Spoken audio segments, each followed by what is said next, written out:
As marketers, we're all about customer centricity, and the way to make that easier is to have customers waiting at the ready to provide feedback. We can do that by creating a Voice of the Customer program. While the term Voice of the Customer can mean different things to different people, I'm using it here to refer to a group of people who are at the ready and committed to providing you with input. So why is it so critical to have a Voice of the Customer program? Well, we all claim we want customer centricity, but it's much harder than it looks, because by the time we're ready for that customer input, often we're working on a pretty tight deadline. That means we don't have time to recruit, qualify, and schedule people to give us that valuable feedback that we need. And we really want trusted voices on hand who we can call up to get that fast, frank, and thoughtful feedback to the questions that we have on hand. This means we also have time to put in place that necessary feedback to facilitate those types of candid conversations. Things like non-disclosure agreements, meaning that we can have and reveal more of ourselves in our Voice of the Customer interviews. An established Voice of the Customer program is a safe place for marketers to test and learn at really early stages of our processes and fail fast. So the question is who exactly do you want in your Voice of the Customer program? Ideally, you'd like a cross-section of your customers, including different personas, different company sizes, and across all the different geographical regions that you serve.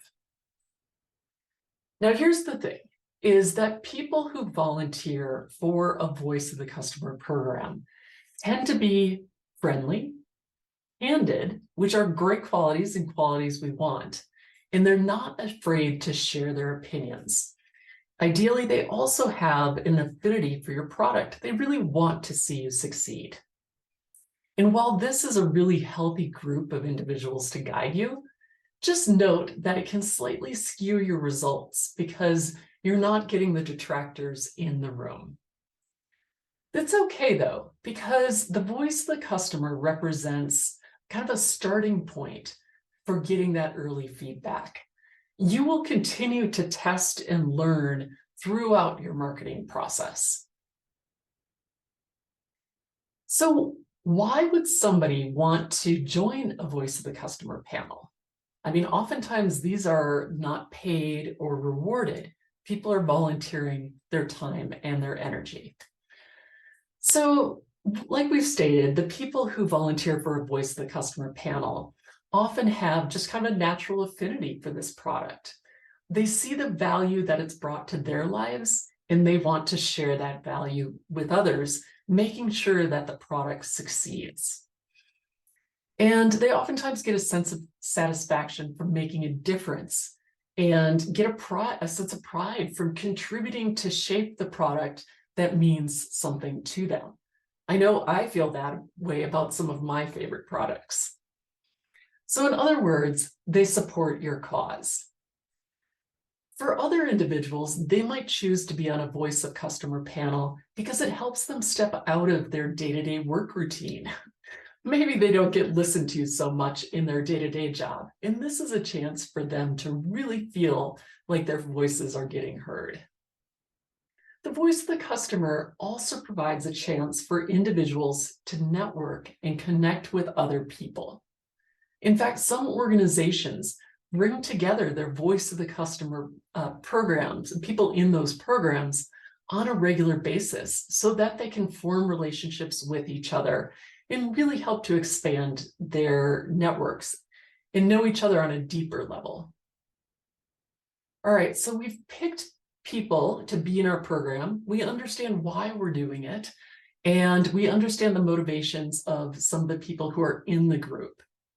How do you ensure that this program stays successful?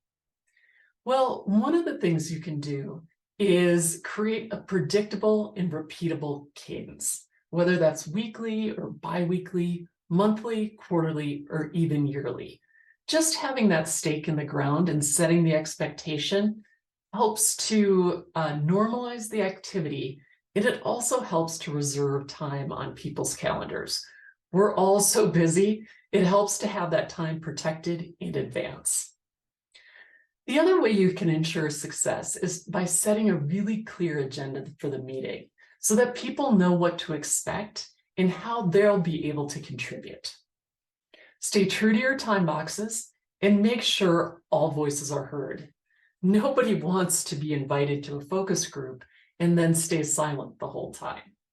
The goal is to hear all voices. Which brings me to my next point. Make sure you've got a strong facilitator facilitating this voice of the customer meeting. One of the least effective methods for facilitating is just an open discussion. Usually one or two people dominate the discussion, and not everybody gets to share what's on their mind. So use facilitation techniques such as brainstorming with stickies to make sure that everyone has a chance to share what they need to say. Make the meetings productive and fun, however that looks for you, acknowledging the time and the contributions of those who attend. All right. So last, I want to talk about the importance of showing people in your customer voice program the impact that they're making, because ultimately that's underneath some of the motivation of people who are contributing. They really want to see you succeed and want to make a difference. So be sure to take a moment now and then to share with the group how they're having an impact on the development of your product. Share maybe a new feature that you've added because of their input, or share a pitfall that you've avoided because they warned you in advance. Provide appreciation as your organization sees fit. Again, letting people know the difference that they've made. These are just a few of the ways that you can put in place a strong voice of the customer program and ensure customer centricity in your environment.